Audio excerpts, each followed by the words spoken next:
Quem é Deus? Essa é a pergunta que não quer calar. Essa é a pergunta da nossa aula de hoje, né? E a gente não vai sair daqui tendo o conhecimento total de quem Deus é, mas apenas tatear algumas possibilidades acerca da existência de Deus, né? Quando a gente pergunta quem é fulano, quem é ciclano, quem sou eu, estamos perguntando nada mais do que pela identidade, a identidade de uma pessoa, né? E a identidade de uma pessoa, ela é formada por vários elementos que nos ajudam a compreender quem alguém é. Existem várias formas da gente descrever quem é uma pessoa. Uma primeira forma de descrever a identidade de alguém é relatar as características. Por exemplo, a gente pode dizer: fulano é alto, ou ciclano é baixo, João é idoso, Maria é jovem. Essa é uma primeira forma de se falar da identidade, descrever características, assim como a gente faz a objetos inanimados, né? O microfone tem uma boa qualidade, a câmera precisa de muita luz, né? O que eu estou descrevendo, na verdade, uma característica do microfone, da câmera, da cadeira, de uma pessoa, né? Não só pessoas, mas até seres inanimados podem ser caracterizados a partir de adjetivos, né? Além disso, a gente pode também caracterizar alguém pelos seus hábitos, pelos seus comportamentos, algo que a pessoa faz usualmente. Por exemplo, posso dizer que a Lúcia, ela fuma e o Pedro vai sempre à igreja. Quando eu descrevo a atuação da Lúcia e do Pedro, eu estou, na verdade, falando do seu hábito, mas também falo de algo que tem a ver com quem é a Lúcia e quem é o Pedro.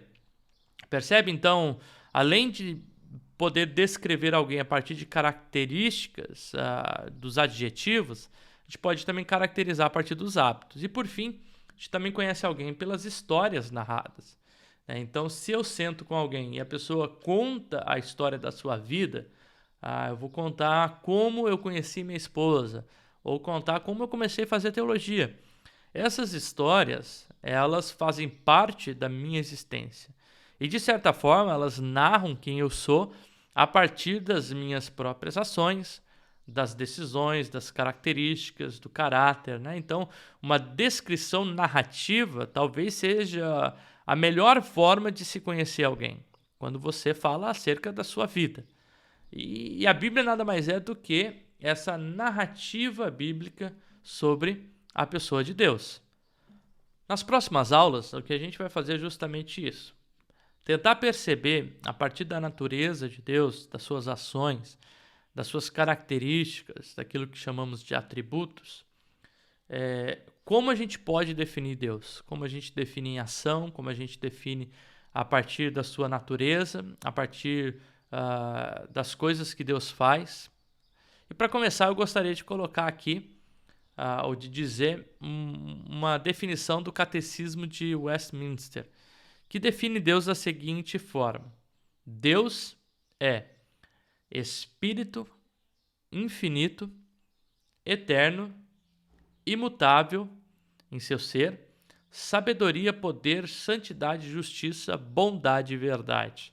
Então, o que o catecismo faz é, na verdade, pegar algumas características acerca da pessoa de Deus e tentar essencialmente definir a natureza de Deus, a essência de Deus, né? É isso que as Escrituras, por muitas vezes, faz. A gente pode conhecer quem Deus é a partir das narrativas. Por exemplo, existe uma grande ênfase na unicidade e na singularidade de Deus na oração feita pelo israelita em Deuteronômio 6, 4 a 5, que é aquilo que a gente chama de Shema Israel, que é a oração que o israelita, o judeu, fazia para falar acerca de quem Deus era.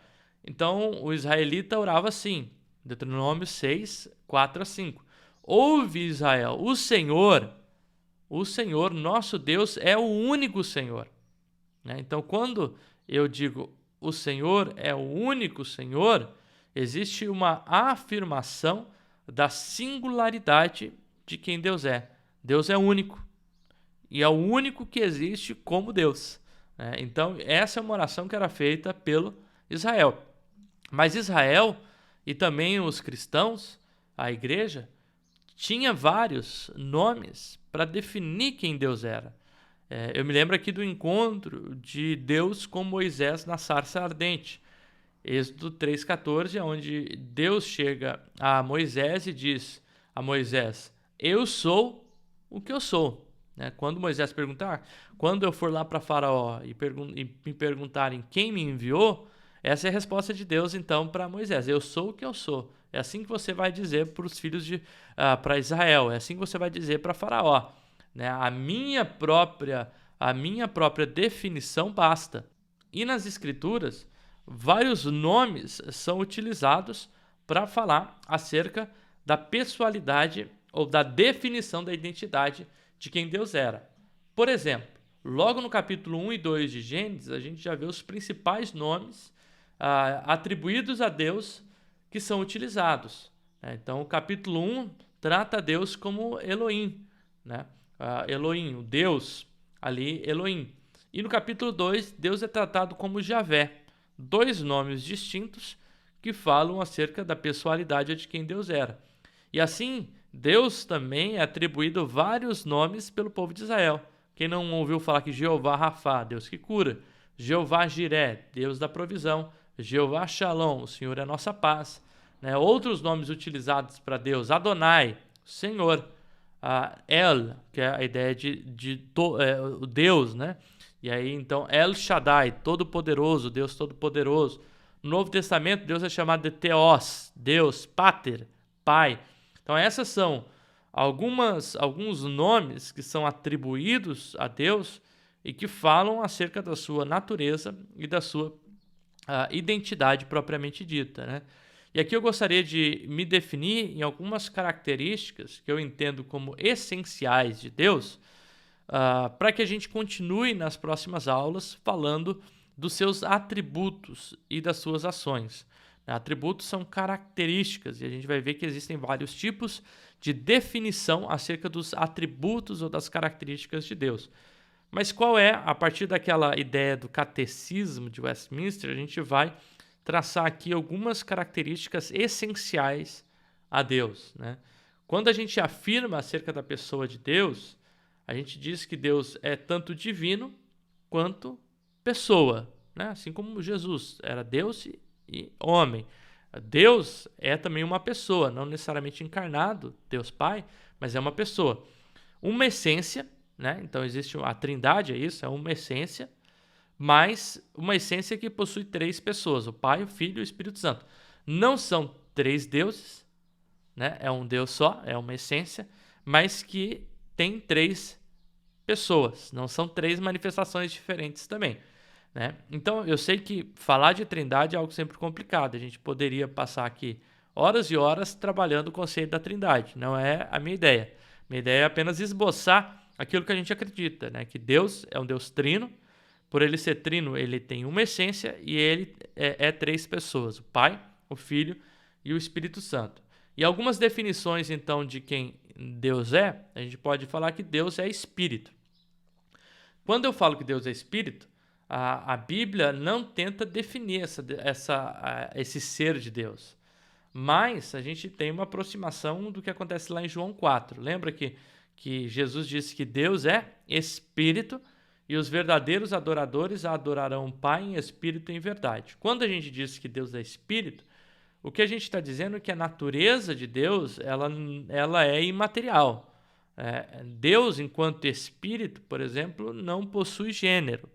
Embora a nossa figura de Deus seja, na maioria das vezes, uma figura masculinizada, Deus como Pai, principalmente, mas Deus, enquanto Espírito, ele não possui um gênero. O gênero é atribuído à sua criação, ao ser humano. Mas Deus, na sua essência, ele é Espírito, na sua perfeição. E quanto Espírito, ele é um ser autoconsciente e autodeterminado. E isso, então, a gente pode pensar que várias vezes no Antigo Testamento, para que Deus se manifestasse ao ser humano, ele precisava de uma manifestação corpórea. E aí a gente tem as chamadas teofanias.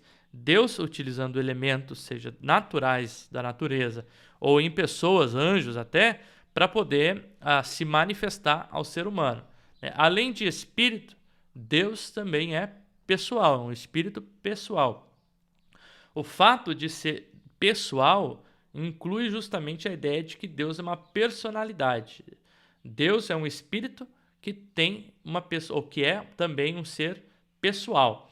E possui então atributos que são atributos pessoais, como inteligência, moralidade, sentimento, racionalidade, autoconsciência.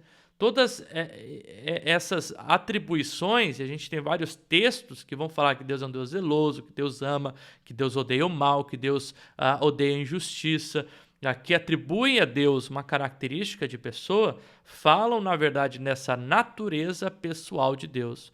E por ser pessoal, Deus se relaciona também com o ser humano. E por isso Deus é um Deus pessoal. Tanto porque possui atributos pessoais, quanto também porque é pessoal no sentido de que ele tem um relacionamento pessoal com o ser humano. E aqui cai por terra a ideia do deísmo, né, daquele Deus impessoal distante.